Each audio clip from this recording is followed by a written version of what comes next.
en 2 es más difícil, pero que coincidamos en 3, más difícil, en 4, más difícil. Si ustedes meten 13, eso, la probabilidad supera la población mundial. Entonces utilizan 13 marcadores porque la posibilidad de que 2 individuos hagan match en 13 de esos STRs superaría por probabilidad la población del planeta.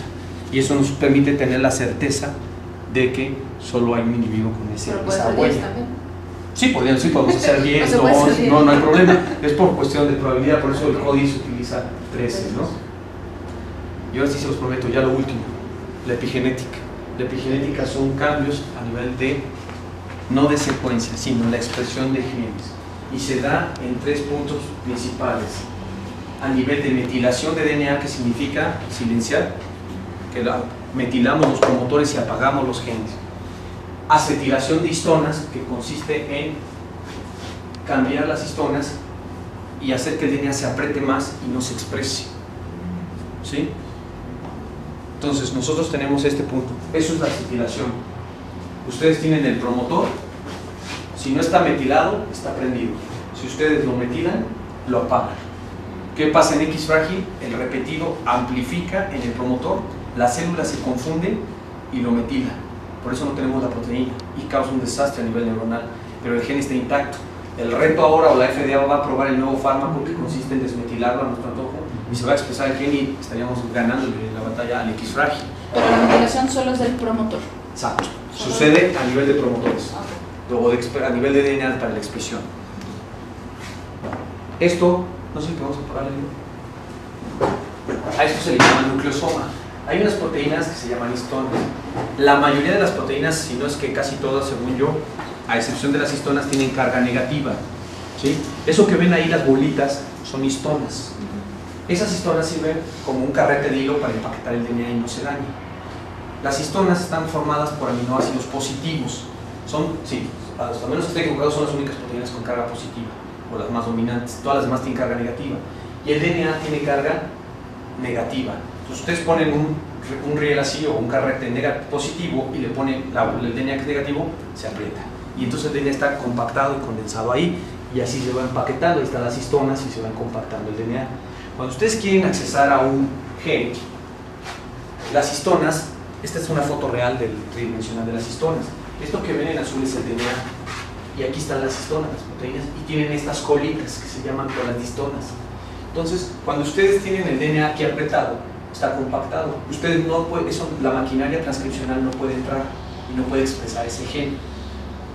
Cuando ustedes modifican en estos puntos que ven en asteriscos, hay unas proteínas que modifican y le ponen grupos cetilo o acetilan histonas, y eso hace que la carga positiva de la histona cambie a negativa, y entonces negativo el DNA con negativo a la histona se abre y ahora es transcripcionalmente activo, y entonces el cuerpo regula así cómo entrar a los genes. Aquí está, aquí está el promotor, está compactado, aquí están las colitas de las histonas, vienen las proteínas, las acetilan, lo descompactan y entonces ahora sí mueven el DNA y pueden tener acceso a él.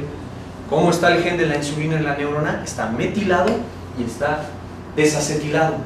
Está apagado el promotor y aparte está compactado en las histonas y no se va a prender nunca. En la célula beta pancreática está no metilado y las histonas están acetiladas, de forma que el gen de la insulina está de libre acceso. Así es como el cuerpo regula la expresión diferencial de genes. Por ejemplo, en este cel, sabemos hoy en día que nuestro sistema inmune se modifica de acuerdo a las condiciones. Por ejemplo, este es un cel de 2012, se sabe que hay patrón de metilación que cambia la expresión del sistema inmune en las mujeres. Cuando ellas se embarazan, se modifica la expresión del sistema inmune y aceptan otro tipo de flora bacteriana. Esto condiciona un estado pseudometabólico para que la mujer suba de peso en el segundo trimestre. Ella modifica y esto genera un cambio en la microbiota que le hace que esté en un estado pseudometabólico para ganar peso. Hicieron experimentos tomando la flora bacteriana de la mujer embarazada en el primer trimestre y en el segundo trimestre y transfectaron ratones genéticamente idénticos, gemelos y estériles. Les pusieron la flora a estos y vieron que los ratones subían de peso y eran gemelos. Este es un Science también, 2013, cómo esa modificación en nuestra epigenética modificaba la flora, y esa flora condicionaba un aumento de peso. Así el cuerpo regulaba que la mujer ganara peso durante su embarazo. Lo hicieron en ratones. Todo esto es epigenético. La epigenética se puede modificar por nutrición desde el útero, por factores maternos, toxinas. Después el epigenoma al nacimiento por lo que nuestro medio ambiente. No es lo mismo vivir yo bajo un estrés, vivir en hambruna, como sucedió, que se sabe hoy en día que la gente que ha estado expuesta a su mamá estuvo en un estado de hambruna durante el embarazo, como sucedió la hambruna en la Segunda Guerra Mundial en Holanda. Ellos llevaron un registro, vieron que se modificó el patrón de expresión de genes que hace que los hijos tiendan a acumular después comida y engorden. O sea, a lo mejor los mexicanos no somos gordos porque sí, a lo mejor hemos estado mucho tiempo en pobreza y en estado de desnutrición, que ahora más genes tienden a acumular grasa. O sea, para allá van muchas cosas, que era lo que les platicaba, la expresión de genes, cómo se está modificando por el ambiente, ¿sí? Y vean cómo ahora se sabe que ya comprobado, por ejemplo, algunos compuestos de la dieta modifican la acetilación de histonas, microRNAs, metilazoras de histonas, como el resveratrol, el ginseng y algunos fármacos y compuestos de la dieta. Hay un estudio que se hizo en gemelos, donde tomaron los gemelos a recién nacidos y compararon, desde el punto de vista genético son exactamente iguales en base en nucleótidos. Las diferencias son en la epigenética. E hicieron comparaciones y vieron, no les voy a explicar esto metodológicamente porque es complejo, pero aquí lo que se tiene que fijar es que tomaron a los gemelos de 3 años y hicieron un comparativo de su cromosoma, aquí el 17, el 12, y esto nos reporta ganancias o pérdidas en sentido de expresión. Entonces había un poquito ahí de rojo, que había un desbalance ahí ligero, y un poquito aquí el verde. Cuando toman esos mismos gemelos y hacen el mismo estudio para ver el patrón de expresión, a los 50 años, vean todas las diferencias que encontraron. Y si ustedes toman una persona que no es gemelo y lo ponen aquí al lado, no podrían distinguir quiénes son. ¿Qué significa esto? Que el ambiente modificó nuestra expresión de genes en estos gemelos a los 50 años, que prácticamente desde el punto de vista transcripcional o epigenético son personas totalmente distintas, ¿sí? Y era lo que les decía, no es lo mismo yo trabajar en el sol, vivir en la altura, beber alcohol, que mi gemelo que no lo hace, ¿sí? Eso se está comprobando también que está sucediendo en los patrones de expresión del cerebro, y eso viene a explicar mucho la psiquiatría de las personas que son víctimas de maltrato, de la gente que está estresada, cómo se modifica todo el patrón de proteínas, y el cerebro es particularmente vulnerable en los primeros años y conserva esa epigenética definitivamente. Entonces lo que sucede en los primeros años impacta dura o fuertemente en el desarrollo posterior. Esto lo vamos a ver en la última, que es epigenética, donde hicieron un estudio, por ejemplo, en ratas, donde las ratitas, si lamían sus ratoncitos, expresaban un patrón de genes que los hacía que toleraran mejor el estrés y fueran menos agresivos. En cambio, las ratitas que no lamían, no daban afecto a sus ratitas, se transformaban y eran por expresión diferente de proteínas epigenéticamente hablando. O metilación de ciertos genes que son importados por el hombre hacía que unas ratitas fueran más agresivas. Y entonces ponían a las ratitas y les ponían una ratota grandota, y la respuesta normal era que la ratita pues no le buscaba bronca a la ratota. Cuando ustedes modificaban eso, la rata pequeña, que no había tenido esa comprensión, metilaba de forma diferente los genes, que es GRB, por ahí andaba, no me acuerdo, GRB, y la hacía más temeraria. Entonces la ratita chiquita se le ponía al tú con la ratota y la retaba. Eso venía explicado, ellos postulaban que se vuelven más agresivos bajo estrés, y eso no era una ventaja, porque alguien podría decir, no, pues qué gallo el que tiene eso, ¿no? Eso la exponía a ella, a esa ratita, a ser más temeraria a lesiones o a muerte o a tener actos sumamente peligrosos. Y pues eso nos lleva a que somos totalmente diferentes unos de otros, ¿no? Dice aquí el amigo que para una selección justa el examen va a ser quién treparse árbol. Pues el único que sonríe es el changuito, ¿no? Los demás no pueden pasar el examen. Entonces, ser justo no es tratar a todos iguales, sino a cada quien diferente, porque somos todos diferentes. ¿Sale? Esa era así de generalidades, fue así súper maratónica. ¿Lo cambiamos de posición o ahí está bien? Yo creo que mejor sí lo puedo jalar. ¿Sabes? Yo creo que sí. Entonces, vamos a empezar. Veíamos la vez pasada un poquito de generalidades y lo que nosotros en genética conocemos como polimorfismos. Y definíamos que el polimorfismo podíamos tener de dos tipos: polimorfismos por SNPs, que era el ejemplo que tenemos arriba, que es un SNP es el cambio en un solo nucleótido, que para cierta posición en el genoma un cierto individuo podía tener una timina, una citosina, una guanina o una adenina, y que eso permitió la construcción del HapMap. En este sentido, ese es un polimorfismo de un solo nucleótido. No condiciona enfermedad, se encuentra en más del 1% de la población, y estos se han asociado con factores de riesgo o variantes que pueden ser favorables o desfavorables desde el punto de vista biológico o patológico, pero no necesariamente por sí solos generar una enfermedad, sino ya estaríamos hablando de una mutación puntual. Y bueno, por otro lado teníamos los polimorfismos en número de copias, y hablábamos de los BNTR, que son variantes en el número de copias repetidos en tándem, que son formas de polimorfismo que están repetidos en paquetes o en bloques. Una de las variantes que tenemos son los STRs, que son los repetidos cortos o short tandem repeats, que constituyen por definición repetidos de 1 a 5 pares de bases que se repitan en bloques o en tándems. En el ejemplo que tenemos en la diapositiva, tenemos aquí 3 individuos que tienen el STR, en este caso CTA, y eso es un polimorfismo que se encuentra en la población. Cualquiera de nosotros aquí puede ser repetido en 20, en 30, en 15, en 10. Estas son variantes que se encuentran en la población y no representan enfermedad.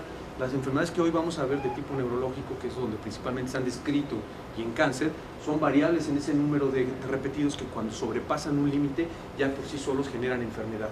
En este caso es un short tandem repeat porque la unidad de repetición tiene 3 bases y esta a su vez se puede repetir 5, 6, 7, 8, 10 veces.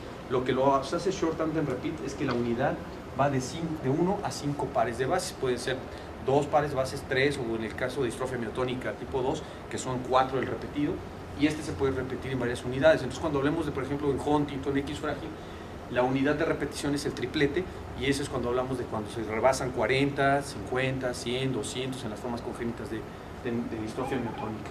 Entonces es como para tener el concepto ahorita de lo que vamos a hablar. Este es un resumen más o menos de las enfermedades, que son muchísimas, ustedes las conocen mejor que yo en cuanto a la cuestión clínica. Pues tal vez una de las más famosas, que fue la primera descrita, la enfermedad de Huntington, la ataxia Friedreich, tenemos la distrofia miotónica, enfermedad de Kennedy, el síndrome de X frágil y todas las formas de SCA. Aquí vamos a ver que tenemos el repetido, todas, exceptuando la distrofia miotónica tipo 2, van a tener que son tripletes. La distrofia miotónica 2, la unidad de repetición es de 4 bases, y lo que puede cambiar, o a veces veo que se les pregunta, son el repetido, ¿no? ¿Cuál es la unidad? Por ejemplo, para el Huntington es CAG, mientras que para distrofia miotónica es CTG. Vamos a ver que estas enfermedades tienen diferentes patrones de herencia. En este cuadro, acá en la forma de herencia, vamos a tener las variantes autosómicas dominantes, como son la distrofia miotónica, la enfermedad de Huntington y la mayoría de las SCA. Tenemos también las ligadas al X, que son las ligadas al X, como son el síndrome de X frágil o la enfermedad de Kennedy, y su dato neurológico principal. Sabemos que muchas de ellas se van a imbricar o van a compartir parte de la clínica, que bueno, esa ustedes la conocen, y este es el mecanismo fisiopatológico desde el punto de vista genético que produce este repetido. El polimorfismo, que ahora se va a llamar mutación, va a tener este repetido que rebasa el umbral de lo que se consideraría normal a producir la enfermedad. Ahorita vamos a ver cada uno. En el caso de Huntington, ese repetido va a producir una función tóxica para la célula que nos va a llevar a la muerte neuronal y al cuadro característico clínico. En cambio, en la ataxia de Friedreich vamos a tener que es una pérdida de función de la proteína. Aquí lo que nos causa la patología es que la proteína no se produce y perdemos la función. En la distrofia miotónica vamos a ver que el problema es por secuestro de proteínas. En Kennedy también la pérdida de la función proteica, y el síndrome de X frágil es la no expresión del gen, lo cual nos lleva también a una pérdida proteica a nivel de transcripción, y finalmente la mayoría de las SCAs que vamos a tener como función tóxica. Vamos a empezar ahorita recordemos que la clase pasada vimos que la anatomía del gen, nosotros convencionalmente podemos dividir al gen con una región del promotor, que es una región de DNA, componente de un gen, que nos va a permitir dictar o decir cuánto regular la transcripción de este gen. Si recuerdan que normalmente aquí llega una proteína que se llama polimerasa, y la polimerasa, al entrar en contacto con el promotor y otro grupo de proteínas, activa o lleva a cabo transcripción de este gen. Y quedamos que, por ejemplo, el gen de la insulina está metilado en este punto, y la polimerasa no puede formar RNA mensajero de insulina en el cerebro. Eso es como la célula regula la expresión de proteínas a nivel o tejido específico. Por ejemplo, la adrenalina es una proteína que no tiene que estar expresada en la célula beta pancreática. Entonces, el cuerpo metila el promotor, y la metilación, sinónimo de silenciamiento. Nosotros, al metilar un gen, evitamos su expresión. En este caso, el gen tiene un promotor que regula la expresión, tiene una región que por convención se llama 5' UTR, tenemos que está conformado por intrones y exones, es un exón, intrones que son las secuencias entre exones que no van a terminar siendo traducidas, y finalmente vamos a tener una región 3' UTR. Esta sería como forma simplista la estructura o la anatomía del gen, que es lo que estamos viendo acá. En genética nosotros también podemos dividir las enfermedades neurológicas por repetidos dependiendo de dónde cae el repetido. Por ejemplo, para el síndrome de X frágil, el repetido o el polimorfismo, esta forma de repetido se encuentra localizada en la región 5'. Para Huntington, nosotros vamos a encontrar que el repetido se encuentra en un exón. Para la ataxia, para la distrofia miotónica, vamos a ver que el repetido se encuentra en la secuencia 3' UTR. Y para la distrofia miotónica tipo 2 o ataxia Friedel, los repetidos se encuentran dentro del intrón. Entonces, a veces he sabido que, por ejemplo, como preguntas que les hacen es, bueno, ¿y tu repetido en qué parte del gen se encuentra? Porque de ahí va a depender cómo va a impactar en la enfermedad. Entonces, recordar que puede ser en cualquier parte del gen, en la región 5' UTR, región 3' UTR, o puede estar en regiones intrónicas y exónicas, y vamos a entender cómo eso impacta en la fisiopatología del gen. Aquí, por ejemplo, en el cuadro estamos observando que el repetido CGG va a afectar la transcripción, afectando el promotor, y el gen el síndrome de X frágil es un gen que está intacto. El problema es que la expansión de este repetido va a generar una metilación del promotor y va a impedir que se exprese este gen dentro del tejido. Acá el problema no es la secuencia del gen, en realidad el gen está intacto. El problema es que el promotor se apaga y no nos permite la expresión del gen. Regresamos. Entonces, desde el punto de vista, tenemos repetidos en promotores, repetidos en zonas exónicas, intrónicas y en regiones reguladoras 3' UTR. Aquí están unos ejemplos de los polimorfismos o los repetidos. El triángulo, pues lo que hace mención es a que podemos partir de un número pequeño que se considera polimórfico en la población, hasta este puede aumentar y rebasar un umbral, que cuando ese repetido rebasa este umbral, entramos en una zona de peligro y donde tenemos ya las manifestaciones de las enfermedades. Otra vez, bueno, a nivel de, cuando hablemos de repetidos a nivel de 5' UTR, normalmente lo que altera es la transcripción. Cuando hablamos a nivel de repetido exónico, lo que afecta es la traducción, y esto se va a traducir en enfermedades con proteínas con tractos de poliglutaminas. Cuando tenemos las secuencias en intrones, lo que normalmente afecta son el splicing. En la otra clase veíamos que el splicing nos permitía usar de forma alternativa regiones exónicas y darnos un pool de varias proteínas a partir de un mismo gen. Y la secuencia 3' UTR, que normalmente altera la estabilidad de los mensajeros. Esto nos va a generar los distintos cuadros o la fisiopatología en estas enfermedades, que van a depender de dónde se está dando el repetido de acuerdo a la situación anatómica del gen. Y bueno, nada más para repasar, la clase pasada veíamos que cuando tenemos un gen con su región promotora, intrones, exones, cuando viene el proceso de transcripción, lo que hacemos es generar un RNA mensajero con todas las secuencias intrónicas y exónicas. El proceso de maduración del RNA va a pasar de aquí a acá, llevando a cabo un fenómeno que se conoce como splicing o remoción de las regiones intrónicas. Es decir, el RNA mensajero tiene que perder las regiones en azul porque estas no nos interesan que terminen en la secuencia de la proteína. Este proceso de splicing consiste en retirar los intrones y dejar únicamente la secuencia de exones. En los exones, ahora sí, este es un RNA mensajero maduro, va a ser traducido para formar una proteína. El problema de nosotros conservar o utilizar alternadamente esto es que podemos generar variantes diferentes de una proteína a partir de un mismo gen. ¿Cuándo sucede eso? Eso sucede en el proceso activo en la célula. También vamos a ver que dentro de lo que se conoce como el dogma central de la biología molecular, tenemos que para dividir una célula tenemos que pasar por un fenómeno que se conoce como el ciclo celular. El ciclo celular se divide en dos fases, que se conoce como interfase, que constituye la fase de G1, S y fase G2, y la M, que es la parte propia de mitosis. Ustedes saben perfectamente que las neuronas no son células que ciclen. ¿Por qué la importancia ahorita de hablar del ciclo celular? Porque ahí vamos a entender la fisiopatología de por qué los repetidos se van extendiendo con las diferentes generaciones y cuál es el problema que produce la expansión de repetidos. La expansión de repetidos principalmente se va a dar a nivel de mitosis. Ahí es donde se van a convertir en secuencias inestables. y es por eso que se conoce como una mutación dinámica. En el concepto mendeliano hablábamos de que la mutación la tenía el papá o el progenitor y la heredaba a sus hijos tal cual. Y el paciente que tenía condroplasia tenía un hijo con una condroplasia y heredaba la misma mutación. En estas enfermedades se vino a echar abajo ese concepto de una mutación fija y hablamos de una mutación que cambia, porque mientras un progenitor tiene un número de repetidos, la descendencia tiene un mayor número de repetidos y la siguiente generación va aumentando. Eso hablamos de una mutación dinámica. Y los errores de esa situación o se va a volver más inestable a nivel de mitosis. ¿Por qué se vuelve inestable?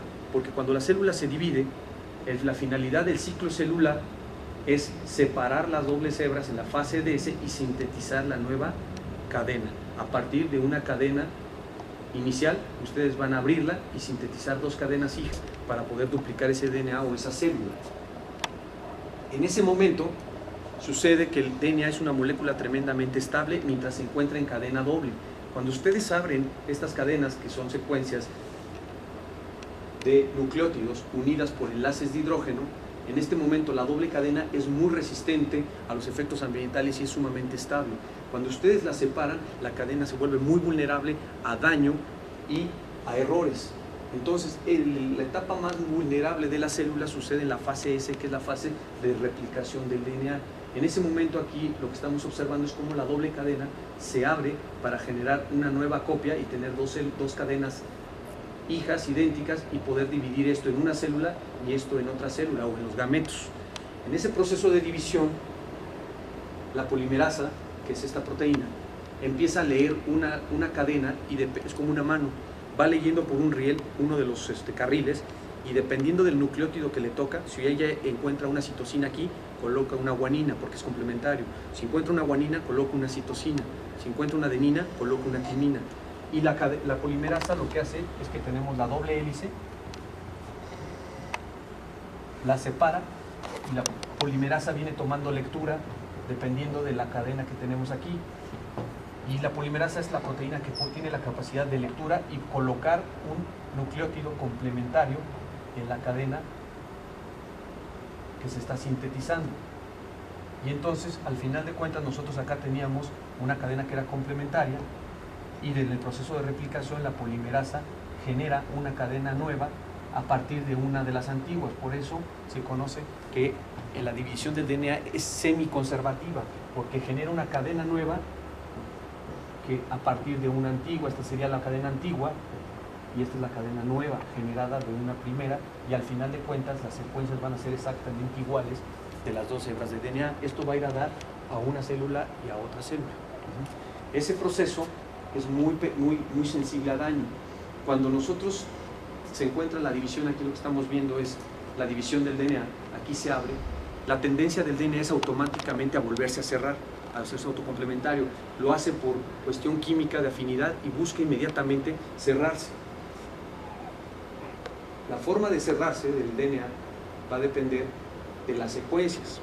Ustedes, si colocan aquí esta cadena y la separan con calor, va a quedarse retirado. Inmediatamente que ustedes se enfríen, esta cadena nueva se va a tender a pegar en la otra, pero tiene que hacerlo de acuerdo a que sean complementarias las bases. Y recordar que el complementario a timina va a ser una adenina y a guanina va a corresponder una citosina. Entonces, cuando el DNA se está dividiendo, en las enfermedades por repetidos se forman unas estructuras aberrantes. Esto es patológico. Estas estructuras que se forman es lo que se conoce como el modelo de resbalamiento de la polimerasa o slippage.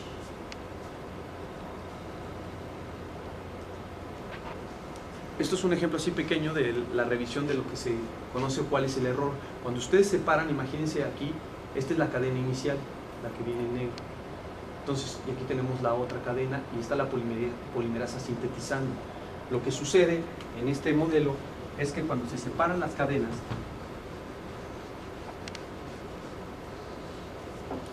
tenemos una cadena con repetidos CAG y CAG. Si nosotros tenemos esos tres repetidos, a la hora de separarla de la cadena complementaria, esta va a tender a buscar inmediatamente cerrarse. Con tres repetidos no hay problema, pero si nosotros tuviéramos aquí 40 repetidos, la tendencia de esta cadena va a ser a autoplegarse consigo misma por la afinidad de las bases. Si ustedes doblan esto, imagínense aquí el CAG, la guanina es complementaria con la citosina y la citosina con la guanina. Entre estas dos pares de bases se forman 3 enlaces de hidrógeno, mientras que en la adenina y la timina se forman 2. Estos nos lo marcan con un punto rojo porque esto no es una complementación, se conoce como de Watson y Crick, que hay un error, no se logran formar, pero es mayor la fuerza de 6 enlaces de hidrógeno de estos 3 y estos 3 que los 2 que se podrían formar aquí. Entonces, esto es una representación de caricatura, pero imagínense si hay 20 de este lado y 20 de acá, se forman estas estructuras en el DNA.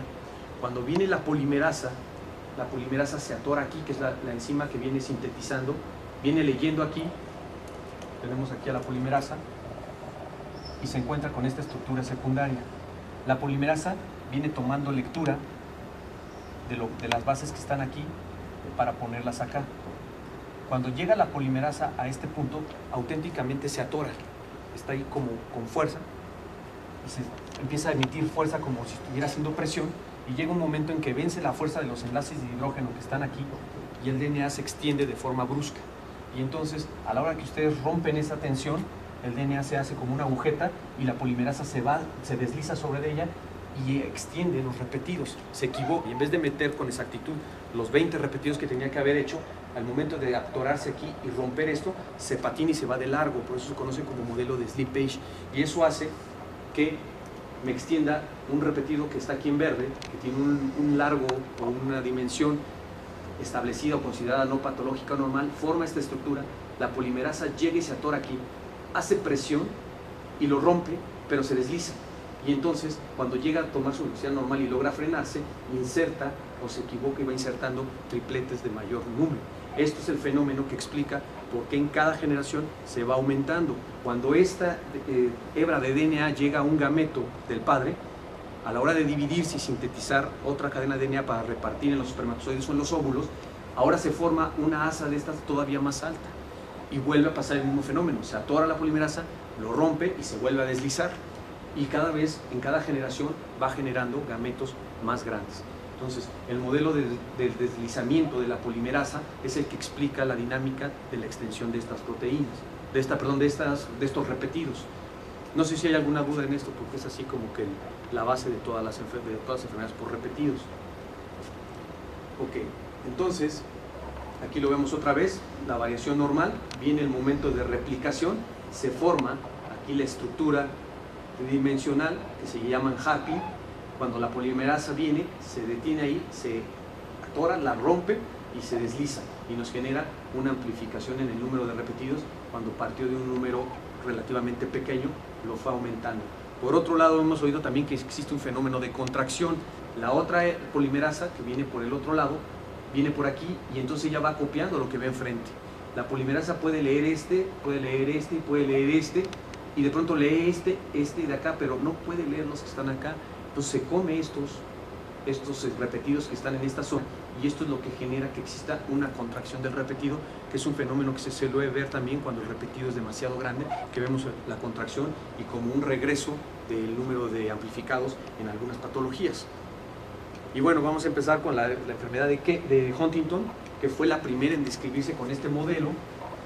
Este es un número especial que emitió la revista Science, Nature, del artículo original del Dr. Huntington. Dicen que esa es la foto del Dr. Huntington. Hay neurólogos que me han dicho que no es cierto, pero bueno, no lo conocimos, pero por lo menos en el número de Nature que publicó en 2005, porque fue una de las primeras enfermedades junto con la fibrosis quística y anemia de células falciformes, pese a antes de que se generara la publicación del genoma, que fue descrita y que se conoció el gen.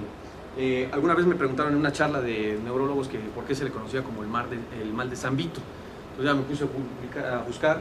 Esta es la catedral que se encuentra en Praga, y bueno, investigando que San Vito, ¿no?, que es el santo de la gente que tenía enfermedades por movimientos, o el patrono de ellos, y bueno, conocido como el mal de San Vito. Les decía que esta es una enfermedad que ha llevado un proceso realmente interesante a través del tiempo, a través de la línea del tiempo, y fue incluso uno de los genes que se secuenció antes de tener la secuencia del genoma humano.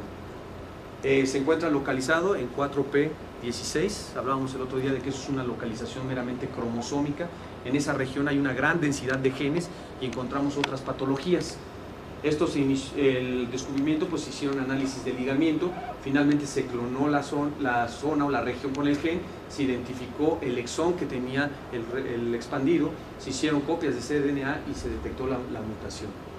Ustedes, bueno, saben que hay umbrales de repetidos. El repetido en Huntington quedamos que es una CAG, que en el rango normal hablamos de que nosotros oscilamos entre 10 y 26. Eso es lo que se lo convierte polimórfico. Alguno de nosotros aquí puede tener 15, otro puede tener 20, 26. Cuando empezamos a rebasar de 26 a 35, ese repetido se vuelve muy inestable en la división del DNA. Mientras tenemos abajo de 10 y 26 es muy estable, como que no le da el largo para formar esa estructura tridimensional. El problema es cuando estamos cerca de 35, ese largo de repetidos en el DNA favorece la formación de las estructuras que yo les mencionaba. Y una vez que atravesamos 35, se habla de una variante con una penetrancia reducida de entre 36 y 39, y finalmente tenemos que los individuos que tengan más de 40 repetidos van a tener ya el cuadro clínico completo. Esa es la mutación totalmente penetrante. Y bueno, esta acá es enfermedad como una enfermedad que se conoce como por tractos de poliglutamina. Si ustedes recuerdan, el trinucleótido, el triplete más bien dicho, que es el CAG, codifica para una glutamina. A la hora de que se hace la traducción del DNA, a nivel de traducción, sabemos que se genera un RNA mensajero. Ese RNA mensajero se lee por codones o tripletes, y esos tripletes son identificados o traducidos por el sistema de DNA. Tenemos el RNA mensajero y se lee por tripletes. Los tRNAs que identifican por complementariedad esta zona, al leer el codón, tenemos el anticodón, van liberando los aminoácidos que corresponden a esta secuencia. Entonces la secuencia CAG que se encuentra en el mensajero va a corresponder a tRNAs que cargan en su parte superior unas glutaminas. Y eso nos va a llevar a que cuando ustedes sinteticemos y metamos CAG, CAG, CAG, CAG, se va a repercutir en una proteína con glutamina, glutamina, glutamina, que es lo que vemos en esta parte de aquí. Tenemos el repetido CAG, ahí lo tenemos, CAG, CAG. Este repetido en el DNA va a generar al momento de la transcripción un mensajero con los tripletes que al momento de ser traducido van a repercutir en un tracto de poliglutaminas. Ese tracto de poliglutaminas se puede ser de diferentes variantes, se encuentra en todas estas enfermedades. Aquí está Huntington, algunas ESCAs, y vean cómo se encuentran en localidades diferentes y nos va a dar un efecto tóxico. Todas estas son enfermedades por tractos de poliglutamina. Eso quiere decir que el repetido está cayendo en un exón. Nos va a generar una proteína más grande que va a dominar esa expansión de poliglutamina, y eso nos lleva a que ustedes tienen una proteína huntingtina normal.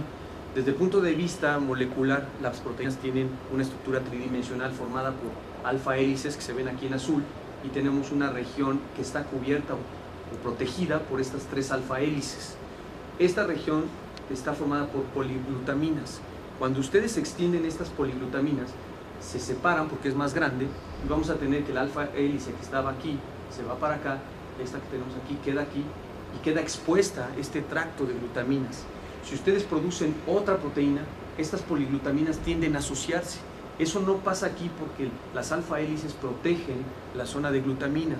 Al extenderla, queda descubierta y forma aglomerados de poliglutaminas o de polihuntintinas, si así lo quieren ver, y este aglomerado genera agregación en la célula y muestra daño neurológico por depósitos celulares. Entonces nosotros tenemos dos problemas ante la enfermedad de Huntington. A alguien se le ocurrió decir, bueno, haz un ratón knockout, y agarraron los ratones knockout, que consiste en quitarles el gen específico, y tomaron un ratón y le quitaron sus 2 genes de la huntingtina. Y entonces dijeron, bueno, si el problema es en el gen de la huntingtina, si tú le quitas los 2 genes de huntingtina al ratón, tendríamos que reproducir la sintomatología de un paciente con Huntington. Y vieron que el cuadro es diferente, porque el problema en Huntington no solo es la pérdida del gen. O sea, aquí tienen ustedes a la proteína y está aglomerada. La proteína ya no está haciendo la función que debería hacer, pero aparte tiene un efecto tóxico la agregación. Por eso vemos un cuadro que no es concordante cuando tenemos los ratones knockout de Huntington. Esto reproduce mucho de las enfermedades neurodegenerativas como el Alzheimer o Parkinson, que hay toxicidad neuronal por depósito. Y bueno, eso nos lleva a la clasificación que se propuso en Meridian de acuerdo a los alelos que consideramos normales, aquellos que son menores de 26 repetidos. La mayoría de la población oscila entre 17 y 19 alelos. Los alelos que son entre normal y mutados, que pueden no tener penetrancia completa, que el límite es de 35.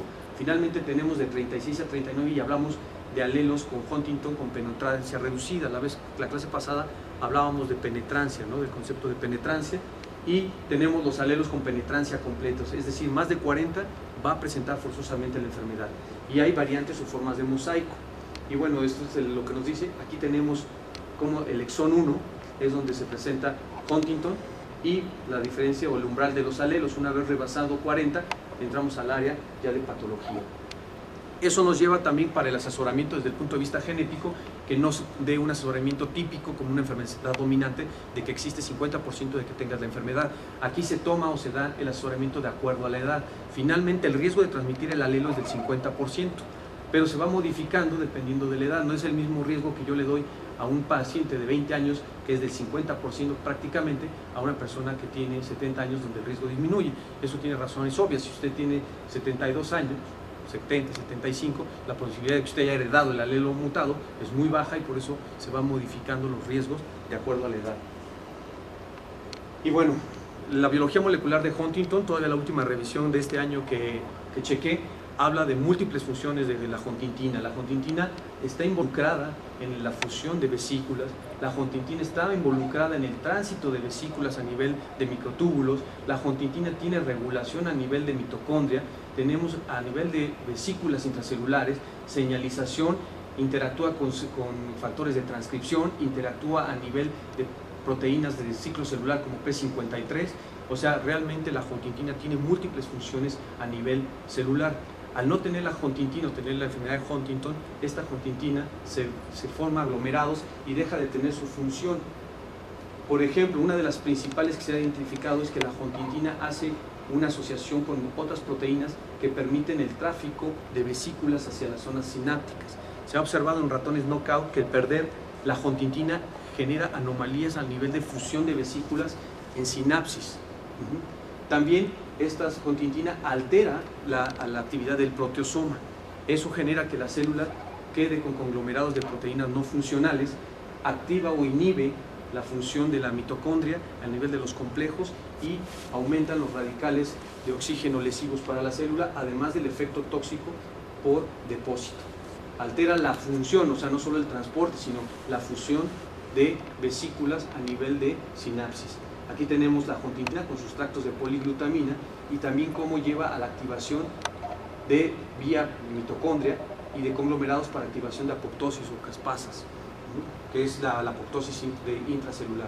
Entonces, la última revisión ya que checaba, describen 5 mecanismos de regulación a nivel transcripcional como uno de los principales. El otro es alteraciones en la degradación proteica por asociación con proteosoma, alteración en el plegamiento de otras células, alteraciones en los sistemas de regulación tanto de cadena respiratoria para producción de ATP como en el aumento de radicales de oxígeno lesivos para la célula, y altera el funcionamiento sináptico por el movimiento de vesículas y la función de vesículas a nivel de sinapsis.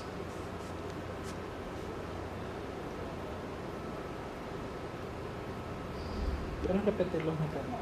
Sí, o sea, hay 5 mecanismos principales de lesión. Huntingtina afecta la transcripción de otros genes, o sea, vas a perder la producción de otras proteínas por efecto de la huntingtina mutada. Se asocia a proteínas y te daña la activación de otros genes. Daña o se asocia o estorba, lleva a menos la función del proteosoma.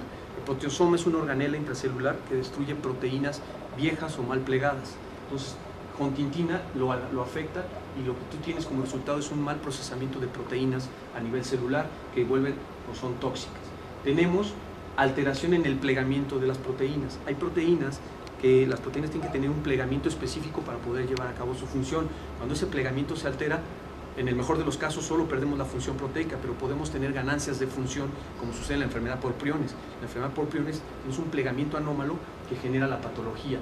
tenemos alteraciones a nivel de mitocondria, y a nivel de mitocondria se dan dos fenómenos: altera la cadena respiratoria y eso conlleva una menor producción de ATP, aumenta los radicales de oxígeno lesivos y te vuelve tóxico, y esto puede activar o lleva una disfunción mitocondrial con la pérdida de ATP y la activación de apoptosis por vía intrínseca.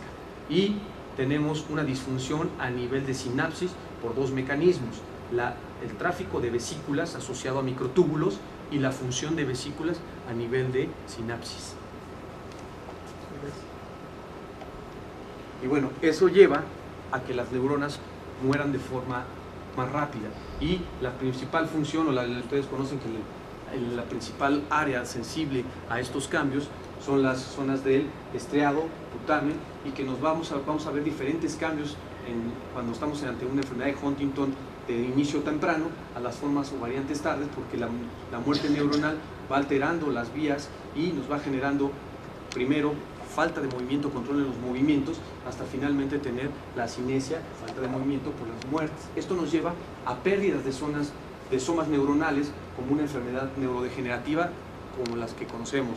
Hay muerte neuronal principalmente del neoestriado, tenemos del lóbulo frontal y lobo pálido, tálamo, sistema límbico, se ve afectado también cerebelo y tallo cerebral. Esto nos va a llevar a una atrofia generalizada en estas zonas, y esto es lo que los patólogos clasifican desde el punto de vista patológico como la clasificación de Bonsatel, donde tenemos grado 0 que no se observan alteraciones, en grado único tenemos solamente alteraciones valorables histológicamente, en grado 2 hablamos ya de atrofia macroscópica,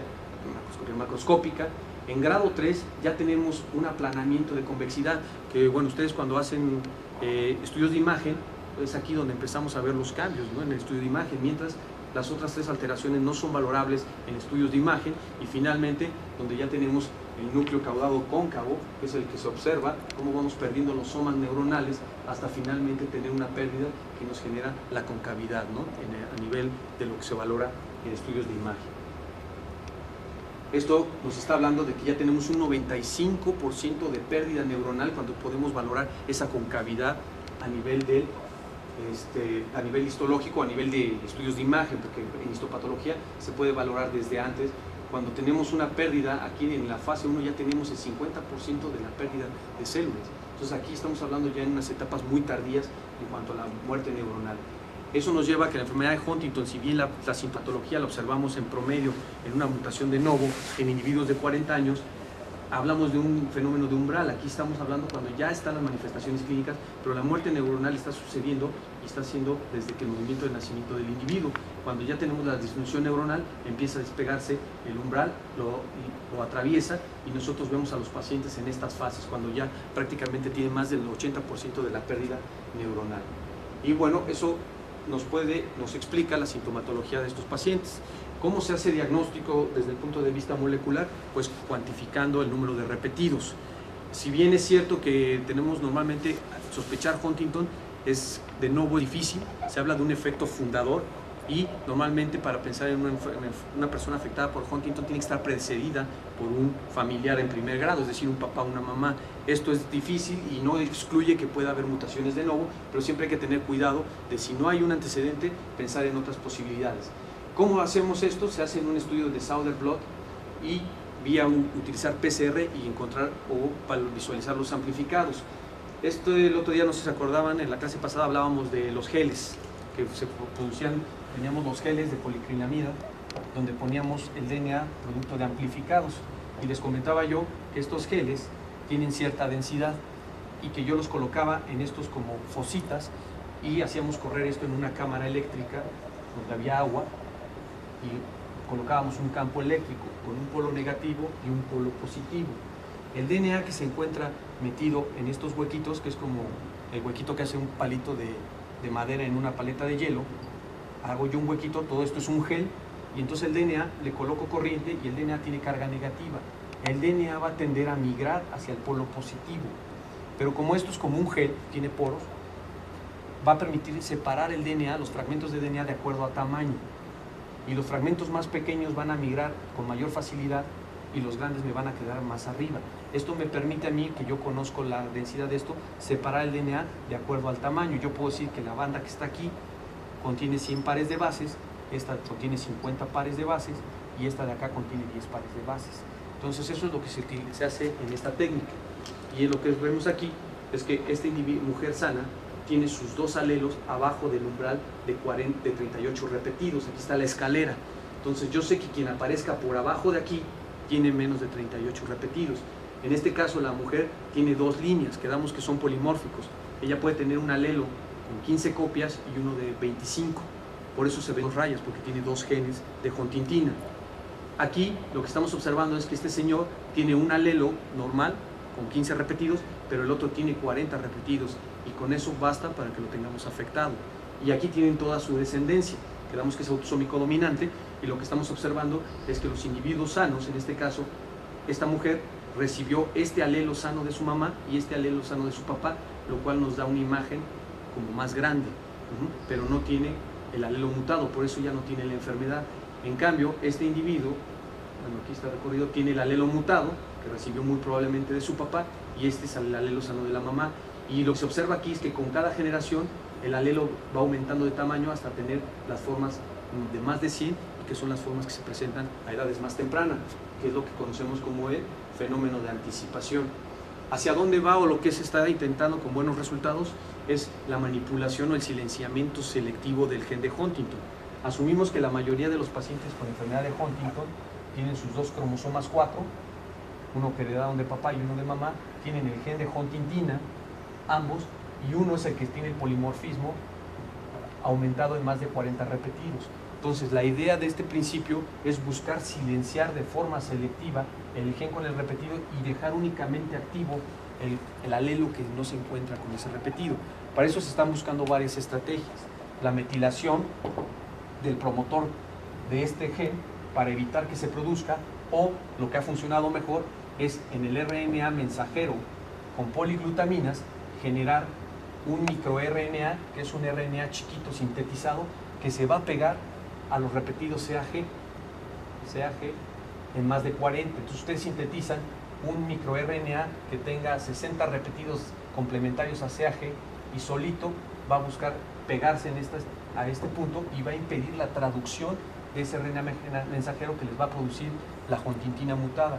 Y entonces ustedes evitan la huntingtina mutada y de esa manera favorecen que solo se esté expresando el gen con la variante normal. Hay buenos resultados, se han visto que ha funcionado en modelos in vitro. Todavía estamos un poquito lejos de eso, pero hacia allá va el futuro de los tratamientos. Ahorita está a punto de aprobarse fármacos que van a modificar los patrones de metilación para X frágil. Ahorita que veamos el ejemplo, traigo una diapositiva para hablar de eso. Entonces, eso sería Huntington. No sé si hay alguna duda con respecto a Huntington. ¿Todo bien? Bueno, entonces vamos con distrofia miotónica. La distrofia miotónica es también otra enfermedad por repetidos. Tenemos distrofia miotónica tipo 1, tipo 2. Ustedes conocen de sobra el fenotipo. Estos pacientes tienen un fenotipo característico facial con su fenómeno de miotonía, alteraciones endocrinológicas, diabetes principalmente. Tenemos los problemas a nivel ocular, tenemos los problemas a nivel de conducción cardíaca, ¿sí? Es considerada una patología también de tipo con afección muscular, y tenemos que representa también un porcentaje importante dentro de las alteraciones hereditarias de músculo. Va a presentar los tres fenotipos, que lo conocemos como leve, el fenotipo clásico y los fenotipos congénitos, cuando el repetido es demasiado grande. Normalmente con los que vemos más en la consulta o en la clínica son el fenotipo clásico, donde la unidad de repetición oscila entre 100 y 1000 pares de bases. Normalmente estos pacientes se inician entre los 20 años. Las variantes congénitas pues son desde el nacimiento, y vamos a ver que las variantes leves pueden incluso llegar a edades tan tardías como los 70 años. Se encuentra localizado distrofia miotónica tipo 1 en el cromosoma 19, en el brazo largo. Vamos a tener que el gen es el gen de la distrofia miotónica, que es una fosfocinasa, y el de la distrofia miotónica tipo 2 es una proteína con dedos de zinc. Van a tener los dos patrón de herencia autosómica dominante. El repetido aquí es un trinucleótido, que es CTG, aquí cambia contrario al de Huntington, mientras que en el de la distrofia miotónica tipo 2 va a ser un tetranucleótido, tenemos 4. Si observan realmente, quiten la primer C y finalmente es el mismo repetido. Eso nos va a explicar por qué funciona muy parecido a la fisiopatología. Aquí hablamos que tiene que haber más de 37 repetidos, el 37 repetidos es la variante normal o la de repetidos que tenemos nosotros, y cuando esto rebasa los 50, y por este lado los 75, hasta números tan exagerados como 4000 o estos números, hablamos de que ya tenemos el fenotipo clásico. Muy importante, luego escuché a mis compañeros cuando les preguntan su examen de consejo, esta no presenta fenómeno de anticipación. El fenómeno de anticipación sí es en enfermedades de repetido, pero no lo presentan todas. La distrofia miotónica tipo 1 sí lo presenta, en la distrofia miotónica tipo 2 no se ha observado el fenómeno de anticipación. Vamos a observar un árbol con patrón autosómico dominante. Para distrofia miotónica tipo 1 sí vamos a ver que podemos observar fenómeno de anticipación muy importante. Cuando ustedes tienen formas congénitas, sean hombres o mujeres, forzosamente pasaron por una mujer. Me decían los maestros de genética, oye, pues está sospechando porque está el niño hipotónico, una distrofia miotónica de tipo congénito. Sí, hay que revisar a los papás porque es autosómico dominante. Tráete a la mamá, porque el papá realmente no nos va a dar cuadro. Para tener una forma neonatal, tiene que haber pasado por una meiosis materna, porque este repetido es sumamente inestable en la meiosis materna, y es ahí donde se formaban estas estructuras y donde extiende mucho. Entonces, ante una congénita, muy probablemente es mamá. Si tenemos un cuadro o un caso de novo, lo más seguro es que haya sido por vía paterna. Pero para las formas neonatales congénitas pasa por una meiosis, la mayoría de las veces casi 100%, no hay nada 100%, pero 90% pasa por una meiosis materna. Perdón, ¿esa preferencia de que se repita si es vía materna o paterna tiene un nombre? No, estuve revisando lo último que había en eso, cuando hay una última diapositiva donde tenemos que hay diferentes patrones. Por ejemplo, en Huntington tiende a amplificar cuando pasa por meiosis paterna. En distrofia miotónica amplifica por meiosis materna. Luego les preguntan todas las de repetido en qué meiosis es inestable. Traigo un cuadro de resumen en eso.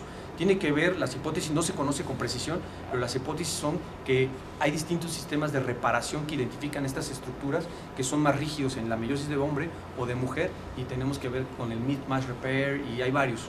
Todavía no se sabe, pero cree que la explicación está por ahí, aunque no hay nada concreto. Lo que sí ya se ha observado, que dependiendo de la enfermedad, es distinta la inestabilidad en meiosis. Para distrofia miotónica es en meiosis materna.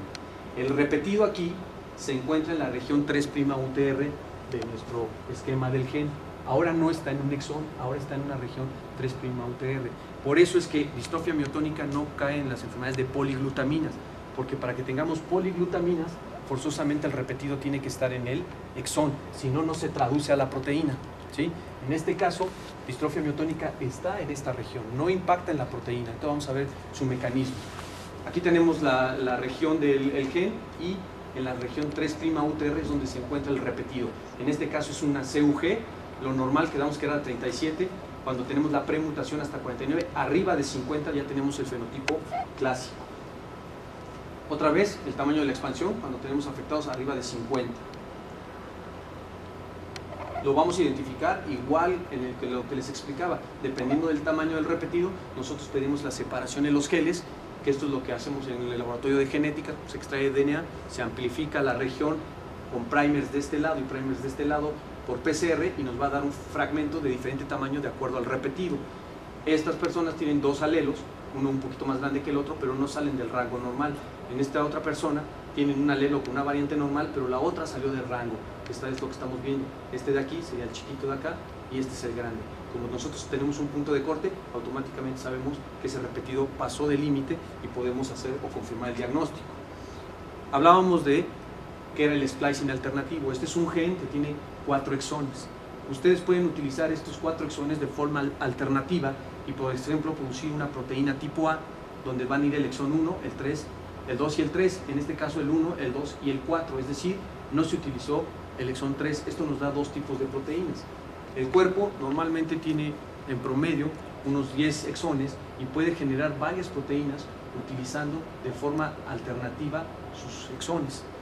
Esto se puede hacer tejido específico. Observemos aquí cómo tenemos todos y nos forma un receptor que le llamamos proteína A, pero aquí en este caso retiró de la secuencia el exón 3 y tenemos una proteína ligeramente diferente y con funciones muy probablemente diferentes, que puede variar dependiendo del gen que estemos hablando. Entonces, el proceso de splicing es sumamente importante para la célula porque le permite aumentar su abanico de proteínas. Eso vamos a ver que nosotros retirar estas secuencias que ustedes ven aquí, esta que está aquí, del exón 3 al exón 4, para que nos puedan quedar aquí juntitos, se tiene que quitar, esto se tiene que retirar. Y algunas veces cuando no queremos, por ejemplo, que quede el exón 3, se retira desde aquí hasta acá. ¿Cómo hace eso la célula? La célula lo hace con unas mini proteínas que reconocen secuencias en estos puntos que los identifica como sitios de corte. Aquí está el punto de splicing 3', el punto de splicing 5'. Las células reconocen esto, hacen un doblez, unas reacciones químicas y retiran esta secuencia y pegan los dos exones. Esto está regulado por secuencia y las secuencias son A, G, G. Si las observan aquí, A, C. Estas secuencias son reconocidas por las proteínas para retirarlos. Aquí lo estamos viendo en otro diagrama, vean, aquí GU, AG. Esto es reconocido, se forma este lariat que se le llama como asa, con una A, y después es retirado por una reacción de excisión bioquímica y quedan unidos los dos exones. Esto sucede para hacer muchas variantes del mismo gen. Esta proteína que ustedes ven aquí es una proteína muy importante para que se lleve a cabo ese splicing. Cuando nosotros tenemos la distrofia miotónica, en la distrofia miotónica se produce el repetido en esta secuencia, que es un repetido que va a ser CUG. Este repetido, cuando se está produciendo la proteína de la distrofia miotónica o de MPK, el problema de la distrofia miotónica no es perder esta proteína, es que en esta región la secuencia que se amplificó es CUG, y esa secuencia es la que reconoce esta proteína en azul para hacer el splicing. Entonces, esta estructura de este gen secuestra toda esta proteína, y esta proteína ya no puede hacer el splicing de un montón de genes. Por ejemplo, esta proteína que es necesaria para hacer el splicing de este gen, que es un canal de cloro, le necesitamos quitar este intrón. Para eso utilizamos esta proteína, pero esta proteína es secuestrada por este repetido anómalo en el gen de MPK, lo secuestra y entonces no hay quien corte esto y vamos a tener una proteína anómala para un canal de cloro. Eso nos va a generar la sintomatología cardíaca de arritmias de estos pacientes. Cuando eso falla también en este gen, que es que aquí no me quita este intrón, tenemos el receptor de insulina y entonces tenemos la sintomatología de por qué nos explica los problemas de diabetes. O cuando tenemos este otro canal que funciona en músculo, tampoco se produce la proteína adecuada porque no le puede quitar la célula esta región en rojo, porque esta proteína está siendo secuestrada acá y entonces nos altera ese canal y produce el fenómeno de miotónico. Y entonces, ahora se sabe que el efecto es un RNA con ganancia de función tóxica. Este RNA del gen secuestra la proteína que actúa a nivel de todas estas otros splicings. Y entonces ustedes no tienen las características de la enfermedad. Se sabe que también hay muchas proteínas que funcionan a nivel neuronal y eso nos da el fenotipo conductual de estos pacientes. Antes, aquí las cardíacas, aquí tenemos el de la miotonía, resistencia a insulina. Hay agregación de proteínas tau porque hay alteraciones en estos genes y también produce el comportamiento de estos individuos. Antes no se conocía también por qué los problemas visuales. Ahora se sabe que también altera. Aquí ven, en la última revisión todavía no se conocía por qué el problema de la catarata ni de la falla testicular. Ahora se sabe que al ladito de este gen, de la distrofia miotónica, se encuentra el gen SIG5. El efecto de esta metilación, de este expandido, hace que se silencie el gen que sigue. Está afectando el promotor del siguiente gen. Ese repetido que está aquí aumentado está afectando de forma importante el promotor del siguiente gen y inhibe o afecta su expresión, y ese gen, esta proteína, es necesaria para la formación o actúa a nivel de ojo, y esto explica también el efecto contiguo que está haciendo a nivel de ojo y eso nos explica la clínica de la catarata. Entonces aquí vemos un mecanismo diferente. Este no es un tracto de poliglutaminas tóxico ni pérdida de la función de la proteína. La proteína en realidad esta sigue estando porque esta secuencia no termina en la proteína. Recuerden que es la región 3 UTR, no está en los exones. El problema es que esta secuencia hace un expandido patológico que no debería de estar y secuestra a la proteína que se necesita para hacer el splicing de todos los otros genes. Y entonces la carga neta, si lo vemos desde el punto de vista fisiológico funcional, es que este gen está afectando el funcionamiento como de 10 genes, ¿sí? Desde el momento que está secuestrando la proteína. Aquí lo vemos, cómo tenemos los problemas cardíacos, estos en corazón. Entonces aquí tenemos el amplificado y cómo está afectando. Cuando ven ustedes esta flechita en nomenclatura siempre es que aquí inicia la transcripción del gen. Esta contigüidad está afectando la expresión del gen SIC5 que está involucrado en el desarrollo de catarata.